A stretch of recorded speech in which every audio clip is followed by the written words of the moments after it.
하나님의 말씀을 같이 보겠습니다. 신약성경 빌립보서 2장 9절에서 11절인데요. 우리 5절에서 11절을 같이 한번 보도록 하겠습니다. 빌립보서 2장 5절에서 11절까지 말씀. 빌립보서 2장 5절에서 11절 찾으셨으면 같이 읽겠습니다. 너희 안에 이 마음을 품으라. 곧 그리스도 예수의 마음이니 그는 근본 하나님의 본체시나 하나님과 동등됨을 취할 것으로 여기지 아니하시고 오히려 자기를 비워 종의 형체를 가지사 사람들과 같이 되셨고 사람의 모양으로 나타나사 자기를 낮추시고 죽기까지 복종하셨으니 곧 십자가에 죽으심이라. 이러므로 하나님이 그를 지극히 높여 모든 이름 위에 뛰어난 이름을 주사 하늘에 있는 자들과 땅에 있는 자들과 땅 아래에 있는 자들로 모든 무릎을 예수의 이름에 꿇게 하시고 모든 입으로 예수 그리스도를 주라 시인하여 하나님 아버지께 영광을 돌리게 하셨느니라. 아멘. 9월 마지막 주 학원복음화 말씀입니다. 바울의 특혜입니다. 바울이 가진 특혜가 무엇이었느냐? 고난당하는 것을 바울은 특혜라고 고백한 것입니다. 우리는 무엇을 특혜라고 생각할까요? 특혜라는 것은 특별한 은혜인데 그 중에서도 누군가 다른 사람이 위에서 내려주는 특별한 은혜, 어떤 면에서는 편파적이다 할 만큼의 은혜를 특혜라고 하죠. 무엇이 과연 우리에게는 특혜입니까? 사람들은 보이는 것을 좋아합니다. 그래서 불신자들 뿐만 아니라 성도들도 보이는 것을 좋아하고 따라갑니다. 이것을 가지고 뭔가 얻었으면 특혜라고 생각합니다. 보이는 뭔가가 주어졌다. 화려한 뭔가가 주어졌다. 좋아 보이는 뭔가가 주어졌다. 사탄은 이것을 이용합니다. 그래서 지금도 먹음직도 하고 보암직도 하고 지혜롭게 할 만큼 탐스럽기도 한 것을 가지고 속임수를 씁니다. 육신의 정욕과 안목의 정욕과 이생의 자랑을 가지고 수를 씁니다. 그래서 나 육신 성공을 두고 좋다고 생각되는 그것을 가지고 사람들을 지금도 속이고 사람들을 넘어뜨리고 있습니다. 심지어 예수님에게도 나와서 이것을 가지고 시험을 하고 건드린 겁니다. 왜냐? 모든 사람은 여기에 넘어지니까. 배고프지 않냐? 이 돌을 빵으로 만들어서 바꿔서 먹어봐라. 육신의 것을 채우는 것이 다 아니냐라고 사탄은 이야기합니다. 높은 성전에서 뛰어내려봐라. 너희가 안전하게 천사들이 받쳐준다면 이것으로 얼마나 많은 인기와 명예를 얻겠느냐. 천하 만국을 다 너에게 줄 텐데 달콤한 제안 아니냐. 괜찮은 제안 아니냐. 이렇게 하면서 심지어 예수님마저 속였습니다. 모든 사람은 그 속임수 앞에, 모든 사람은 그 제안 앞에 속절없이 무너집니다. 우리 주님은 속지 않으셨죠. 주님만이 속지 않으셨습니다. 사탄은 지금도 눈에 보이는 것을 가지고 속임수를 쓰고 거짓말을 합니다. 요한복음 8장 44절, 거짓의 아비가 마귀거든요. 그래서 이 마귀가 시키는 대로 사람들은 눈에 보이는 것을 자랑으로 생각하고 눈에 보이는 것을 동기로 삼고 눈에 보이는 영광을 위해서 달려갑니다. 근데 성경은 무엇을 이야기합니까? 보이지 않는 것을 말씀합니다. 성경은 이것이 영원한 것이라고 말씀하는 겁니다. 성경 속에서 하나님께 쓰임받았던 사람들은 바로 이것을 누린 사람들이었습니다.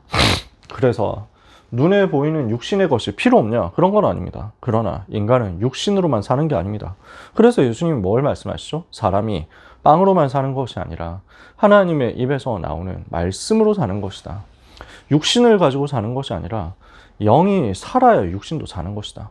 이게 원래 하나님이 인간에게 주신 복이잖아요. 영적인 것을 누리고 하나님과 함께하는 축복을 누릴 땐 나머지 모든 것이 생육, 번성, 충만, 정복, 다스림이 따라오는 거예요. 그게 인간이거든요.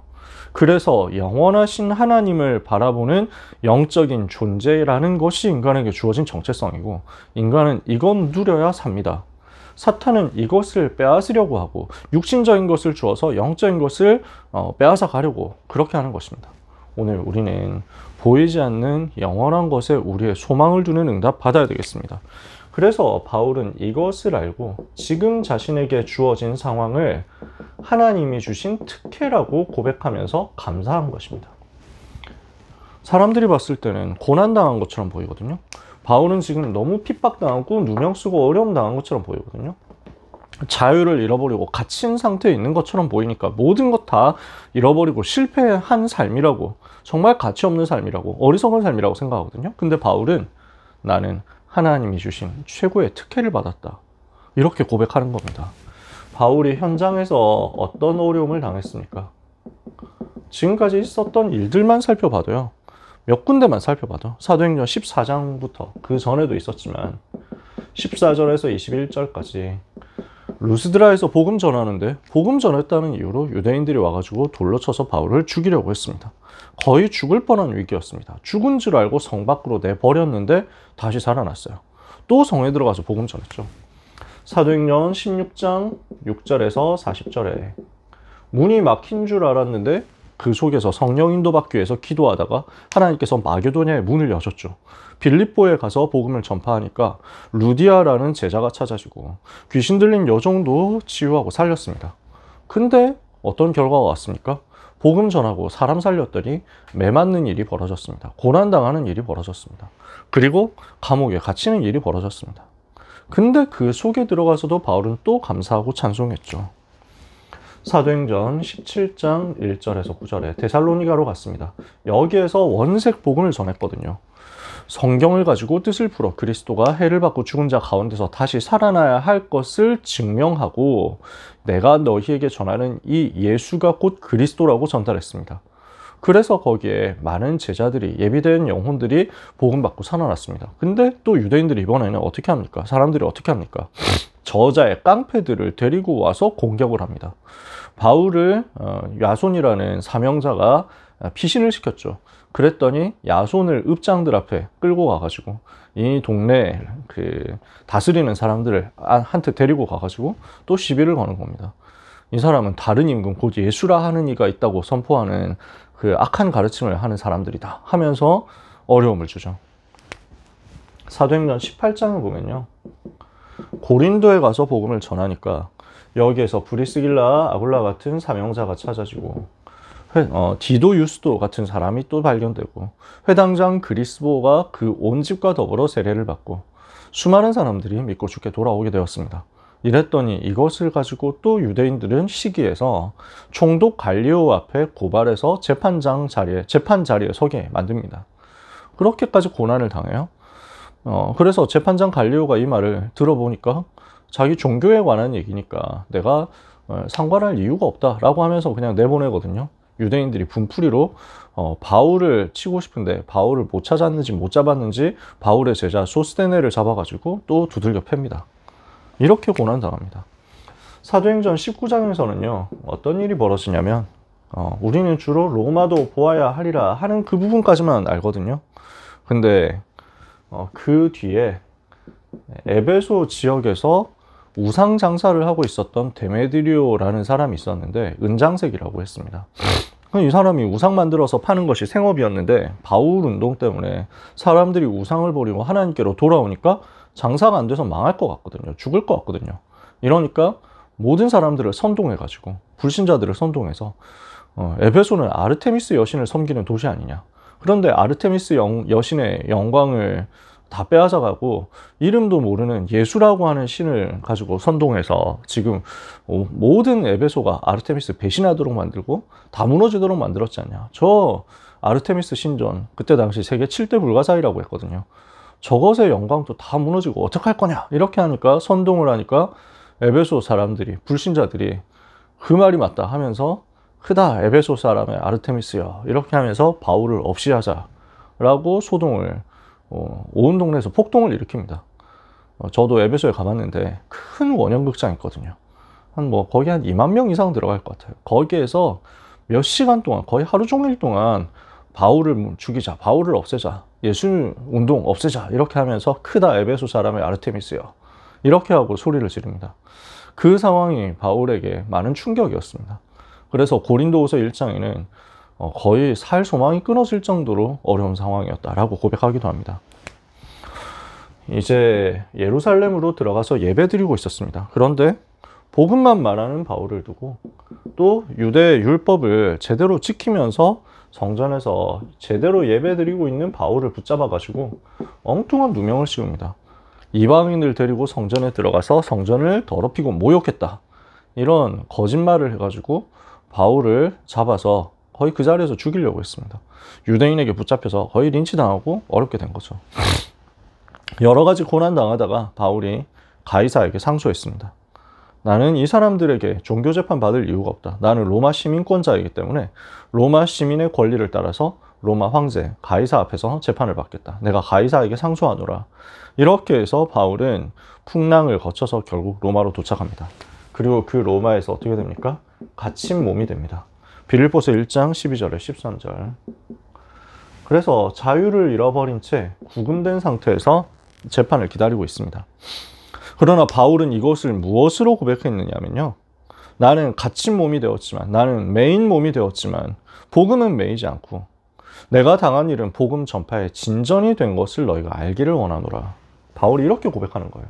현장에서 바울이 당한 어려움 몇 가지만 이렇게 쓴 겁니다.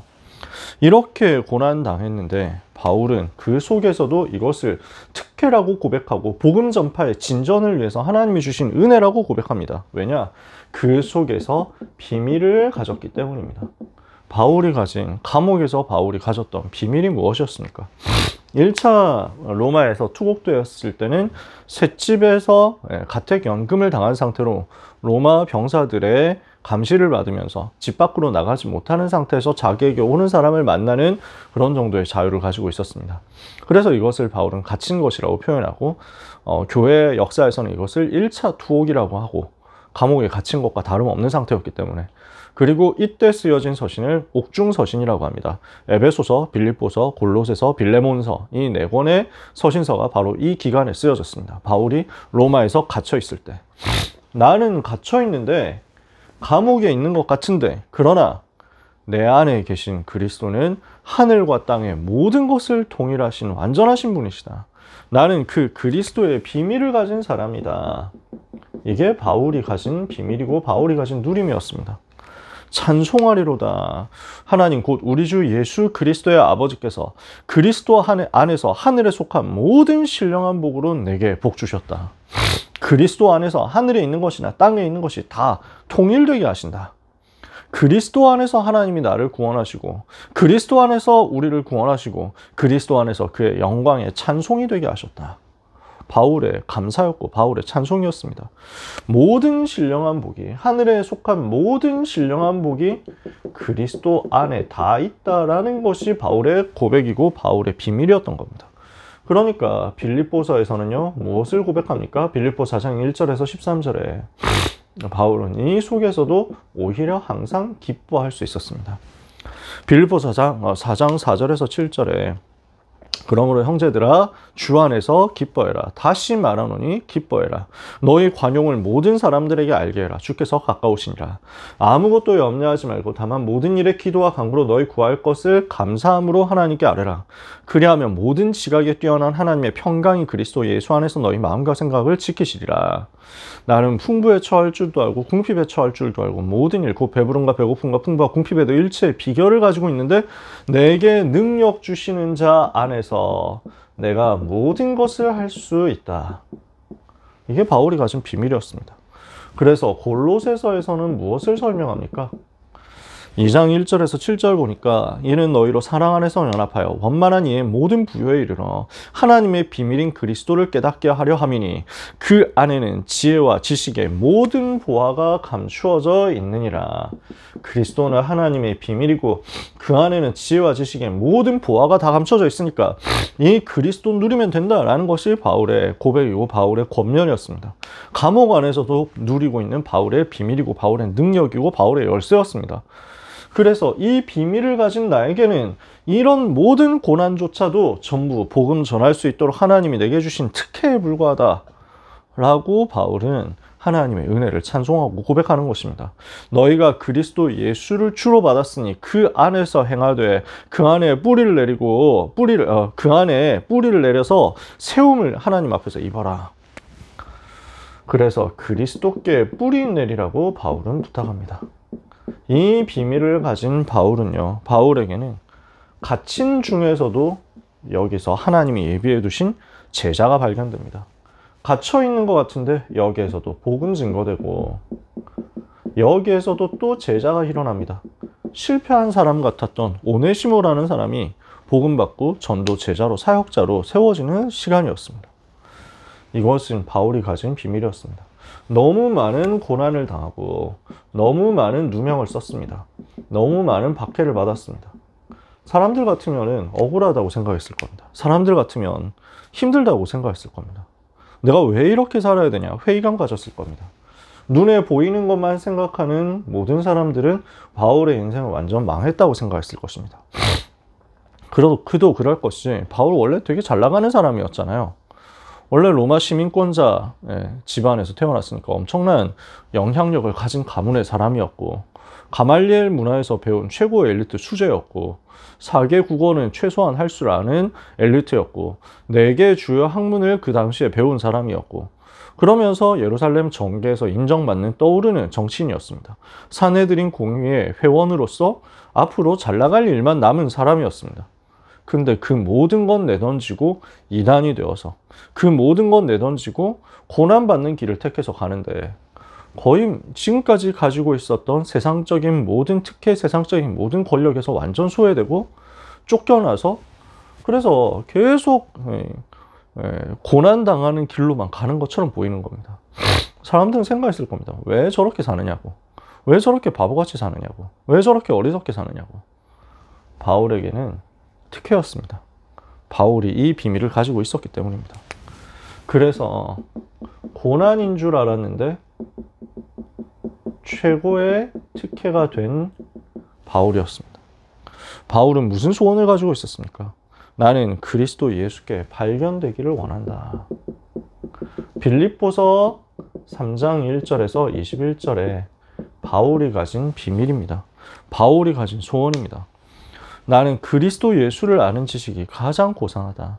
내가 그를 위하여 모든 것을 잃어버리고 또한 모든 것을 해로 여김은 내가 그리스도 안에서 발견되기를 원하고 그리스도께 잡힌 바 된 그것을 잡으려고 달려가기를 원하기 때문이다. 그리스도 예수께 잡힌 바 된 그것을 잡으려고 나는 표대를 향해서 위에서 부르신 부름의 상을 위해서 달려간다. 이게 바울의 목표였습니다. 이런 바울이 가진 관심이 무엇이었습니까? 사도행전 19장 21절, 내가 로마도 보아야 하리라. 이 고난을 당한 것 같은데 사실은 로마 복음화 위해서 하나님께서 나를 부르신 것이다. 하나님께서 나를 이끌어 가시는 것이다. 이 확신이 있었습니다. 이 비밀을 가진 나는 절대로 망할 수 없기 때문에, 눈에 보이는 것을 가지고 그것이 다라고 생각하는 사람들은 전혀 알 수 없는 복음 증거를 위해서 하나님께서 따로 예비하신 영적인 영원한 축복이 있다. 이것을 가지고 이것을 계속 누리고 위에서 부르신 부름의 상을 위해서 나는 달려간다. 나는 로마도 보아야 하리라. 그러니까 우리 주님이 확신을 주시는 겁니다. 바울아, 두려워하지 마라. 네가 예루살렘에서 나의 일을 증거한 것 같이 로마에서도 증거하여야 하리라. 사도행전 23장 11절에서. 그리고 그런 바울을 보호하십니다. 사도행전 27장 24절. 풍랑 속에서도 확신 주시고 보호하시고 답을 주시는 거거든요. 어젯밤에 내가 속한 바 나의 섬기는 하나님의 사자가 내 곁에 서서 말하되 바울아 두려워 말라. 네가 가이사 앞에 서야 하겠고. 그러니까 결국 아무도 막을 수 없는 역사가 일어난 것입니다. 사도행전 28장 30절 31절. 드디어 로마에 도착해서 무엇을 합니까? 바울이 2년 동안 자기 셋집에 유하며 자기에게 오는 사람을 다 영접하고 주 예수 그리스도와 하나님 나라에 대하여 가르치되 금하는 사람이 없었더라. 아무도 막을 수 없었던 것입니다. 결국 로마를 살리는 응답까지 왔습니다. 바울이 복음 전하고 순교한 이후 250년 동안 핍박이 이어졌지만 그 속에서도 복음이 없어지지 않았고 결국 로마를 정복했습니다. 로마의 역사를 바꿔버렸습니다. 그 속에서 재앙만난 수많은 사람들을 건지는 일들이 벌어졌습니다. 오늘 우리는 언약 제대로 붙잡아야 되겠습니다. 그래서 우리는 특혜를 깨닫기 위해서 무엇을 해야 되겠습니까? 내게 주어진 모든 상황, 그 속에서 하나님은 복음 전파할 수 있는 특혜를 주신 것, 어떻게 우리가 확인하고 깨달아야 되겠습니까? 오늘 우리가 읽은 본문입니다. 너희 안에 이 마음을 품으라. 곧 그리스도 예수의 마음이니. 이걸 가지는 겁니다. 우리는 더 그리스도 예수의 마음을 붙잡아야 되겠습니다. 고난당할 때, 억울한 일을 당할 때, 힘든 일을 당할 때, 또는 영광과 축복 속에 있을 때 어려움과 외로움 속에 있을 때 우리는 그리스도 예수의 마음을 우리 마음속에 품는 것입니다. 그분은 어떻게 하셨습니까? 나를 위해서 죽기까지 고난당하신 것입니다. 그래서 그는 근본 하나님의 본체시나 하나님과 동등됨을 취할 것으로 여기지 아니하시고 오히려 자기를 비워 종의 형체를 가져 사람의 모양으로 나타나시고 죽기까지 복종하셨으니 곧 십자가에 죽으심이라. 주님의 고난을 붙잡는 겁니다. 주님의 고난을 생각하는 겁니다. 주님의 낮아지심을 생각하는 겁니다. 주님이 그 낮아지심 속에서 끝까지 복종하신 것을 생각하는 겁니다. 그때 우리는 보이는 것에 속지 않을 수 있습니다. 우리 주님의 십자가를 묵상하고 우리 주님 바라보는 그 시간이 보이지 않는 것을 붙잡는 것이요, 영원한 것을 붙잡는 것이요, 영원한 것을 누리는 것임을 여러분들이 깨닫게 되시기를 바랍니다. 우리는 무엇을 생각해야 되겠습니까? 주님이 고난당하신 것을 더 생각하고 십자가를 더 바라봐라. 그럼 어떻게 됩니까? 이러므로 하나님이 그를 지극히 높여 모든 이름 위에 뛰어난 이름을 주사 하늘에 있는 자들과 땅에 있는 자들과 땅 아래에 있는 모든 자들로 그 무릎을 예수의 이름 앞에 꿇게 하시고 모든 입으로 예수 그리스도를 주라 시인하여 하나님 아버지께 영광을 돌리게 하셨느니라. 그래서 우리 주님이 부활하셔서 보좌에 앉으셔서 모든 이름 위에 뛰어난 이름이 되신 것을 묵상하시고 힘을 얻으시기 바랍니다. 그 그리스도를 바라보고 그리스도께 영광을 돌리는 것입니다. 이것이 우리에게 주어진 특혜를 깨닫는, 우리에게 주어진 그리스도의 비밀을 깨닫는 열쇠입니다. 오늘 복음을 감사로 누리고 그리스도의 은혜를 감사로 누리고 그리스도 예수의 비밀을 더 마음속에 담는 여러분 되시기를 바랍니다. 그래서 우리의 인생은요, 화려함을 위해서 사는 인생이 아닙니다. 영광을 위해서, 세상 영광 위해서 사는 인생은 아닙니다. 복음을 위해서 고난받는 것을 감사하는 인생입니다. 복음을 위해서 고난받는 그것에 자부심을 가지는 인생입니다. 그래서 우리는 영원한 것을 위하여 달려가는 인생이다. 이것을 마음에 담고 이번 주간 근본적인 것을 묵상하며 기도하고 은혜 받으시기를 예수님의 이름으로 축복합니다. 바울의 고백 한 구절만 여러분과 같이 나눴으면 좋겠습니다. 고린도 후서 4장 말씀입니다. 다 읽으면 너무 좋겠지만 고린도후서 4장 16절에서 18절까지의 말씀을 같이 한번 읽어보려고 합니다. 제가 고린도를 갔을 때 고린도에서 바울이 재판받았던 그곳을 가봤습니다. 그곳에 고린도후서 4장 17절이 헬라어와 영어로 그 돌무더기 속에서 새겨져 있더라고요. 고린도후서 4장 16절에서 18절 한번 보겠습니다. 그러므로 우리가 낙심하지 아니하노니 우리의 겉사람은 낡아지나 우리의 속사람은 날로 새로워지도다. 우리가 잠시 받는 환난에 경한 것이 지극히 크고 영원한 영광에 중한 것을 우리에게 이루게 함이니 우리가 주목하는 것은 보이는 것이 아니요 보이지 않는 것이니 보이는 것은 잠깐이요 보이지 않는 것은 영원함이라. 아멘. 우리가 지금 당하는 환난에 지극히 가벼운 것, 작은 것이 영원한 영광의 그 무거운 것을 이루도록 우리에게 하나님께서 특혜를 주시는 것입니다. 그래서 영원을 위하여 달려가는 가치 있는 인생으로 이번 한 주간도 승리하시기를 예수 그리스도 이름으로 축복합니다. 기도하겠습니다. 하나님 감사합니다. 우리를 부르사 영원 속의 전도자로 살아가게 하시니 감사합니다. 오늘 우리 현장에서 복음 속에 복음 전하는 대열 속에 있게 우리 역사하여 주옵소서. 복음을 위하여 만약에 다른 방법이 없고 다른 길이 없다면 고난을 당하는 그곳에 있더라도 오직 복음 지키는 그 대열에 설 수 있게 하여 주옵소서. 눈에 보이는 잠깐의 것, 눈에 보이는 육신의 것을 위하여 인생 전부를 바치다가 사탄의 함정에 속아 넘어가지 않는 인생이 되게 하옵소서. 눈에 보이지 않는 영원한 것, 영적인 것, 참된 것을 위하여 우리의 한 번뿐인 인생을 가치 있게 하나님을 위하여 하나님께 드릴 수 있게 하여 주시옵소서.